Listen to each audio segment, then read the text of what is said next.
Good morning students. Exercise 6.2 को करने से पहले इसका एक छोटा सा इंट्रोडक्शन करना बहुत ज़रूरी है।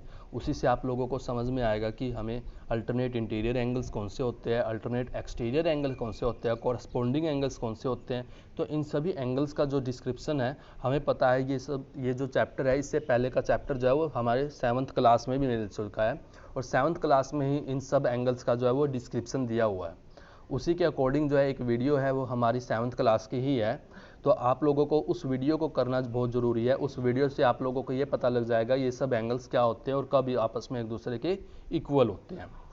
तो उस वीडियो को करना बहुत ज़रूरी है। उस वीडियो को आप लोग जो है यहाँ से डिस्क्रिप्शन लिंक में देख सकते हो, वहाँ से आप लोगों को वीडियो मिल जाएगी। ठीक है, तो वो वीडियो आप लोग बहुत जल्दी कर लेना, क्योंकि अगर आप लोग वो कर लेते हो तो उसके बाद आप लोगों का ये चैप्टर जो है वो बहुत ही ईजी हो जाएगा। ठीक है, तो हम चैप्टर को शुरू करते हैं। तो find the value of x and y then so that AB is parallel to CD। यहाँ पर आप लोगों को x और y की वैल्यूज को फाइंड आउट करना है और उसके बाद आप लोगों को शो करना है कि ये जो लाइंस आपस में एक दूसरे के क्या है, पैरेलल है। ठीक है, यहाँ से अगर आप लोग ध्यान से देखोगे, ये एक लाइन होगी हमारी स्ट्रेट लाइन और इसके ऊपर दो एंगल फॉर्म हो रहे हैं। एक तो 50 डिग्री हो रहा है और एक x हो रहा है। ठीक है, और हमें ये पता है ये एक लीनियर पेयर फॉर्मेशन कर रहे हैं और लीनियर पेयर फॉर्मेशन कर रहे हैं तो हमें क्या कहेंगे, यहाँ पर इन दोनों का जो सम होगा वो 180 डिग्री होगा। या फिर आप लोग ये कह लीजिए एक स्ट्रेट लाइन पर एंगल्स का जो सम होता है वो कितना होता है, 180 डिग्री होता है। तो हम क्या कहेंगे, x plus 50 degree that is equal to 180 degree. तो x की वैल्यू हमें कितनी मिल जाती है, 130 डिग्री। इसी प्रकार से ये जो y है और ये 130 डिग्री है, ये तो लाइंस का इंटरसेक्शन है और लाइंस के इंटरसेक्शन कर रहे हैं तो आमने सामने वाले एंगल्स इक्वल होते हैं, यानी वर्टिकली अपोजिट एंगल्स की प्रॉपर्टी है ये। तो वर्टिकली अपोजिट एंगल्स की प्रॉपर्टी के कारण y की वैल्यू कितनी हो जाती है, 130। कहने का मतलब क्या हुआ, x और y दोनों की ही वैल्यू जो है कितनी हो जाती है, 130। अब इसको जानने के लिए आप लोग देख लीजिए, दो स्ट्रेट लाइंस होती हैं और ये जो एंगल्स होते हैं ना, ये दोनों एंगल्स आपस में क्या कहलाते हैं, alternate interior angle. Alternate interior angle होते हैं हमारे ये। आप लोग इसको कैसे समझ सकते हो, एक तो ये कि ये दोनों क्रॉस पोजीशन में होते हैं इस प्रकार से। ठीक है, और एक ये कि ये इंटीरियर है तो यानी दोनों जो है पैरेलल लाइंस के अंदर की तरफ होते हैं। ये कहाँ होते हैं, अंदर की तरफ। ठीक है, या फिर आप लोग कह लीजिए इसी प्रकार से इसका अल्टरनेट इंटीरियर भी एंगल भी हो सकता था। ठीक है, ये दोनों भी आपस में क्या होंगे, इक्वल होंगे। क्यों, अल्टरनेट इंटीरियर एंगल्स की प्रॉपर्टी के कारण। ठीक है, इसी प्रकार से अल्टरनेट एक्सटीरियर एंगल भी होते हैं हमारे पास, उसमें भी क्रॉस पोजीशन ही बनाना है आप लोगों को।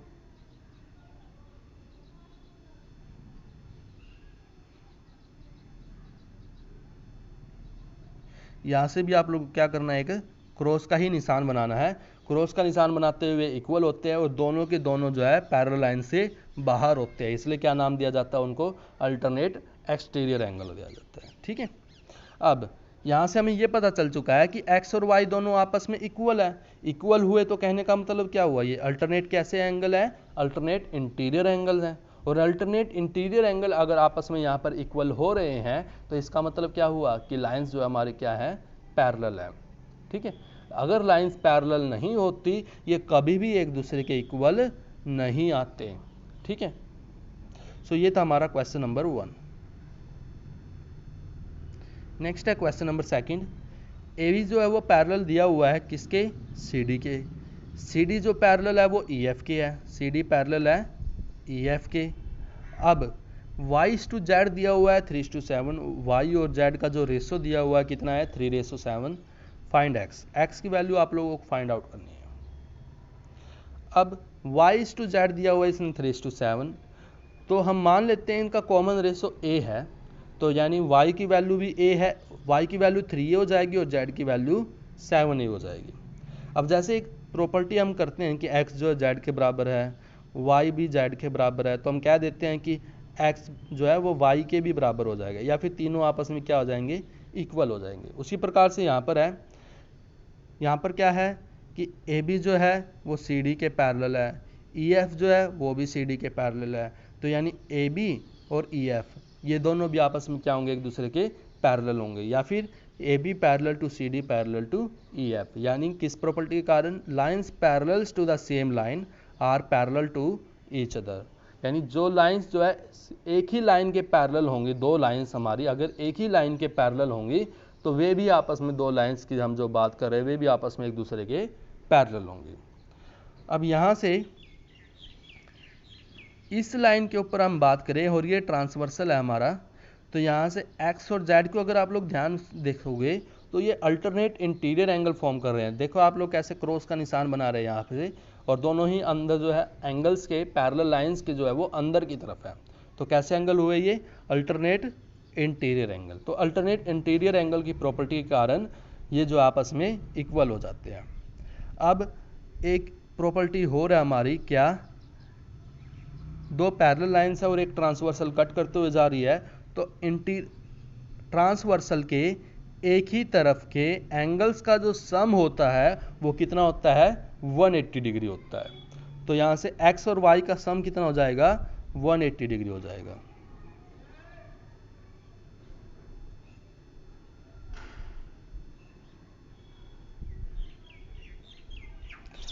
अब x और y का सम हो जाता है 180 डिग्री। अब यहाँ से हम जो है क्या करेंगे, x की जगह पर क्या रख देते हैं, z रख देते हैं। तो z plus Y is equal to 180 degree.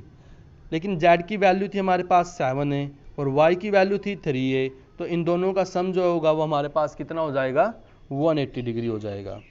तो tan a is equal to 180 degree, a की वैल्यू आ जाती है 18 डिग्री। हमें जो है x की वैल्यू फाइंड आउट करनी थी, लेकिन x तो z के इक्वल है, तो कहने का मतलब हम क्या निकाल लेते हैं, z की वैल्यू निकाल लेते हैं। So z is equal to, z की वैल्यू कितनी थी हमारी, 7a। तो हम क्या कहेंगे, a की वैल्यू हमें 18 मिली है, तो 18 इंटू 7 दैट इज 126 डिग्री। तो x की वैल्यू भी कितनी हो जाती है यहाँ से, 126 डिग्री। सो ये था हमारा क्वेश्चन नंबर 2। नेक्स्ट है question number 3। If A B is parallel to C D, A B जो है हमारे सी डी के पैरेलल है, ए बी जो है सी डी के पैरेलल है। यहाँ से E F is perpendicular on C D, ये जो ई एफ है वो परपेंडिकुलर है किसके ऊपर, सी डी के ऊपर। Angle G E D is equal to 126 degree, angle G E D, ये पूरा का पूरा ये एंगल जो है वो कितने डिग्री का है, 126 डिग्री का। तो find the angle A G E, G E F and F G E. तो यहाँ पर हमें 3 एंगल्स को फाइंड आउट करना है।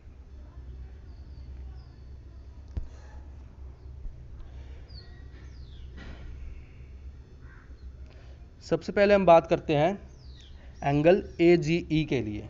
एंगल ए जी ई यानी ये वाला एंगल, ठीक है।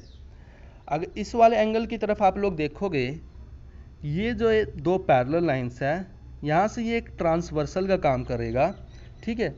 और ये एंगल जो है हमारा, ये इक्वल होगा किसके, इस एंगल के। क्यों, अल्टरनेट एंगल्स के कारण या फिर अल्टरनेट इंटीरियर एंगल्स की प्रॉपर्टी के कारण। लेकिन ये एंगल तो पता है हमें कितना है, ये 126 डिग्री है, तो इसने खुद दिया है। तो angle A G E is equal to angle G E D, और जी ई डी की वैल्यू कितनी है, 126 डिग्री। तो हैंस एंगल ए जी ई की वैल्यू भी कितनी हो जाती है, 126 डिग्री, यानी इसकी वैल्यू भी 126 डिग्री हो जाती है। तो एक एंगल तो मिल गया हमें। सेकंड एंगल की बात करते हैं हम लोग, एंगल जी ई एफ की। जी ई एफ, ये वाला एंगल फाइंड आउट करना है। हमें पता है इतना सा एंगल हमें फाइंड आउट करना है, और हमें पता है इन पूरे का जो ये यहाँ से यहाँ तक है 126 है, और इतना एंगल कितना है, 90 डिग्री। तो क्यों ना हम इस 126 में से ये 90 घटा देते हैं, तो माइनस कर देते हैं, तो हमें सिर्फ ये एंगल मिल जाएगा हमें। तो हम क्या करेंगे, यहाँ से angle G E F, angle G E F and angle F E D, angle F E D यानी कि 90 degree is equal to angle G E D. इन दोनों का सम जो होगा एंगल जी ई डी के इक्वल होगा। तो एंगल जी ई एफ की वैल्यू कितनी मिल जाएगी हमें, इसकी तो 90 हो जाती है और ये 126, तो एंगल जी ई एफ की वैल्यू मिल जाती है हमें 36 डिग्री। ठीक है, नेक्स्ट हमें कौन सा एंगल फाइंड आउट करना है, F G E. F G ई ये वाला एंगल फाइंड आउट करना है। ये वाला एंगल तो हमने अभी निकाला ही था, कितना आया था 126 डिग्री। और ये तो एक लीनियर पेयर फॉर्मेशन वाली बात हो गई। क्यों, क्योंकि यहाँ पर एक स्ट्रेट लाइन के ऊपर दोनों के दोनों एंगल बन रहे हैं और स्ट्रेट लाइन पर दोनों के दोनों एंगल बन रहे हैं, तो कहने का मतलब लीनियर पेयर फॉर्मेशन कर रहे हैं, यानी इन दोनों एंगल्स का जो सम होगा वो कितना हो जाएगा, 180 डिग्री हो जाएगा। ठीक है, तो यानी इन दोनों एंगल्स का, कौन कौन से एंगल्स का, angle A G E and angle F G E, इन दोनों एंगल्स का जो सम होगा वो हमारा 180 डिग्री, रीजन क्या लिखोगे, लीनियर पेयर। अब एंगल ए जी ई इसकी वैल्यू कितनी है, 126 डिग्री, जो हमने शुरू में ही फाइंड आउट की थी, plus angle F G E is equal to 180 degree, और यहाँ से हमें एंगल एफ जी ई की वैल्यू मिल जाती है 180 minus 126 is equal to 54 degree. ठीक है, सो आज के लिए बस यहीं तक, इससे आगे हम नेक्स्ट क्लास में करेंगे।